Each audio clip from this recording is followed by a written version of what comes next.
নমস্কার বন্ধুরা, আজ হলো শুক্রবার। তো শুক্রবার থেকেই ব্লগটা শুরু করছি, কারণ আজকে এই শুক্রবার দিন তোমাদের সাথে ব্লগটা শেয়ার করা হবে না আমার বিশেষ কারণবশত। তো সেই জন্য তো ব্লগটা দেখো আজকে থেকে স্টার্ট করলাম। তো আজকে হলো শুক্রবার সকালবেলা এটা। তো দেখো সকালবেলা উঠে একটুখানি বিছানাটাকে গুছিয়ে নিলাম, কারণ সকালবেলা উঠে ওকে পড়তে বসিয়েছি, আর বেবি বাড়ি থাকা মানে বিছানার অবস্থা খুবই খারাপ হয়ে যায়। তো দেখো এদিকে মা ব্রেকফাস্ট করে দিয়েছে, কারণ আজকে ওর পরীক্ষা আছে, ইংলিশ পরীক্ষা, তো ওকে নিয়ে যাব।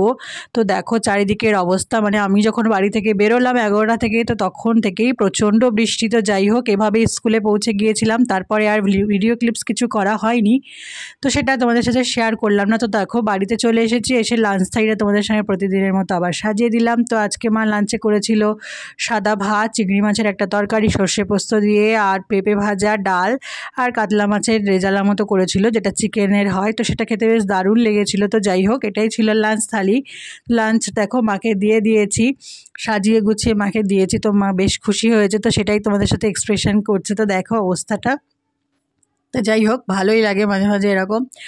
তো আমি তো কিছুদিন পরে চলে যাব, তো এগুলা তো দেখতে পাবো না, তো সেই জন্য সেটাই তোমাদের সাথে শেয়ার করে দিচ্ছি। তো দেখো সন্ধ্যাবেলা একটুখানি আর ভিডিও ক্লিপস করিনি, কারণ খাওয়ার পর একটুখানি শুয়ে পড়েছিলাম, তারপরে আর কিছু করিনি। তো দেখো সন্ধ্যাবেলা একটুখানি টিফিন করে নিলাম, তো একটুখানি বেরিয়েছিলাম, তো সেই জন্য তো একটুখানি টিফিন নিয়ে এসেছিলাম, তো সেটাই খেয়ে নিলাম। মুড়ি আর পকোড়া নিয়ে এসেছিলাম, আর ভেজিটেবল চপ, তো সেটাই খেয়ে নিয়েছিলাম। তো দেখো আমার ঘরের অবস্থা, মানে মায়ের ঘরের চারিদিকে ছড়ানো জিনিসপত্র, আর বিছানাটা তো পুরো একদম ভীষণ খারাপ অবস্থা। যাই হোক, ও সারাদিন আমার ছেলে এরকমই চলে, এরকমই করে। বিছানাটার অবস্থাটা মানে যখনই তুমি গোছাবে কিছুক্ষণ পরে এরকমই হয়ে যায়। তো কাদের কাদের বাড়ি এরকম হয় অবশ্যই কমেন্ট করে জানিও।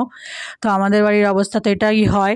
তো যাই হোক, দেখো আর কন্টিনিউ করিনি। এটা হলো পরের দিন সকালবেলা, মানে শনিবার দিন, আমি আজকের দিনের কথাই বলছি। তো দেখো শনিবার দিন সকালবেলা ঘুম থেকে উঠে গেছি, এদিকে মার টিফিন হয়ে গেছে, আর রান্নাও হয়ে গিয়েছিল, কারণ বাবাকে স্কুলে গিয়েছিল, তো সেই জন্য। তো দেখো এদিকে টিফিনটা করে নিয়েছে মা, রুটি, ভাজা, ভাজা না এটা একটা তরকারি, পেঁপে দিয়ে আলু দিয়ে সবজি মতো করেছিল, আর শসা দিয়ে। দেখো সকালে এই ব্রেকফাস্টটা খেয়েছিলাম আমরা।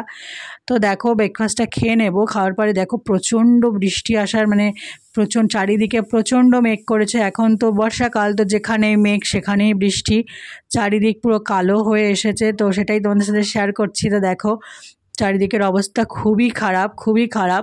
যখন তখন বৃষ্টি হবে, আকাশে প্রচণ্ড মেঘ ছিল। তো বলতে না বলতে কিছুক্ষণ পরে ঝমঝমিয়ে বৃষ্টি এসেছিলো। তো যারা যেখান থেকে দেখছো অবশ্যই কমেন্ট করে জানিও তোমাদের ওখানেও কি এরকম অবস্থা।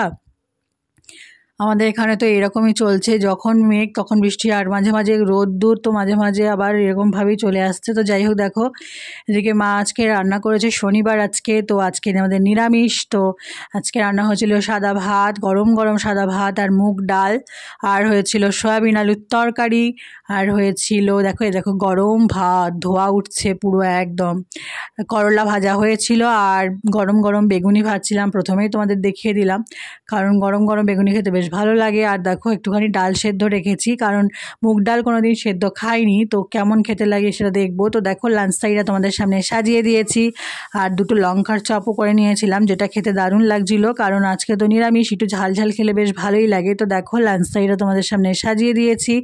তো কেমন হচ্ছে অবশ্যই কমেন্ট করে জানিও। আর আজকে সন্ধ্যাবেলা হয়েছিল ফুচকা পার্টি, কারণ আজকে তো নিরামিষ, তো সেই জন্য তো নিরামিষ দিনে দেখো ফুচকা পার্টি হয়েছে।